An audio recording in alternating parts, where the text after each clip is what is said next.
لاعب بنون كان تمرير اللاعب البركاوي. حكم يعلن عن خطأ. محاولة لفريق حسنية أكادير.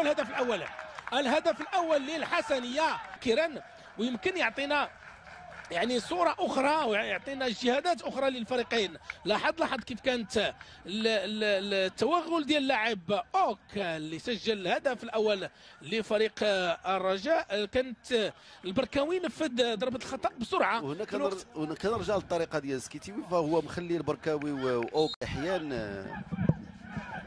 هذه محاولة لفريق الرجاء بواسطة اللاعب أوساغونا.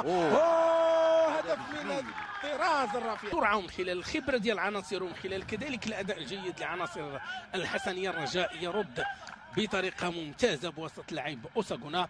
لاحظ كيف أن أوساغونا يعني اختار الزاوية 90 ليسدد في شباك الحارس فهد الحمادي. مسجل حملة رجوية عند باباتوندي في اتجاه أوساغونا عند اللاعب الحفيظي يحتفظ بالكرة يمرر لأوساغونا. هدف ثاني.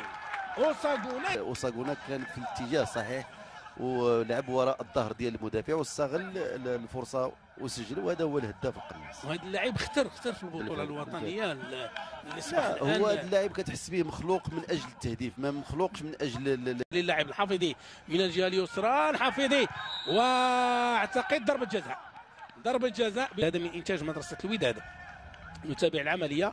ضربه جزاء واضحه بعد ان لمس اللاعب توصل الكره بيده داخل مربع العمليات. وفرصة أخرى للرجاء من أجل تدعيم الحصة. من سينفذ؟ أعتقد الحافظي هو من سينفذ، يبحث عن هدف آخر لتدعيم الرصيد ديالو لكي يساعد تنفيذ ضربة جزاء لفائدة فريق الرجاء. الحافظي كيسجل. إذا هدف ثالث لفائدة فريق الرجاء. 3-1 من الجهة اليمنى لفائدة فريق الرجاء الرياضي البيضاوي. بن حليب للاعب الحفيظي يسجل هدف رابع وهدف 10. الحفيظي يسجل هدف على فريق حسن رقم 4. كان هو المميز في هذه الدقيقة. 4 ديال الأهداف للرجاء و4 دقائق كوقت محسب بدل ضائع في هذه اللحظات.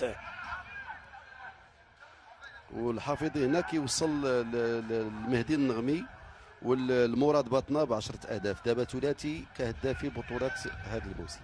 من سيفوز بلقب الهداف ننتظر. ولكننا كنهضروا على الوتيره ديال التنقيط غاديه ببطء في هذه البطوله، فالوتيره ديال التهديف بالنسبه للهدافين غاديه ببطء تام كهدافين في البطوله.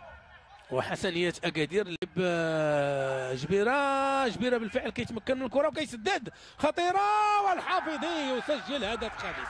إذا كيصبح الحافظي هو ديال اللقاء. تدني المستوى البدني خصوصا الحسنية في ظل النقص العددي. الإيقاع لم يرقى للمستوى المطلوب، حتى في بعض الأحيان دخلت هذه الجولة هذه في الرتبة. تباعد الخطوط وتباعد اللاعبين الحسنية مرضوه النقص العددي بعد خروج لاعبين خصوصا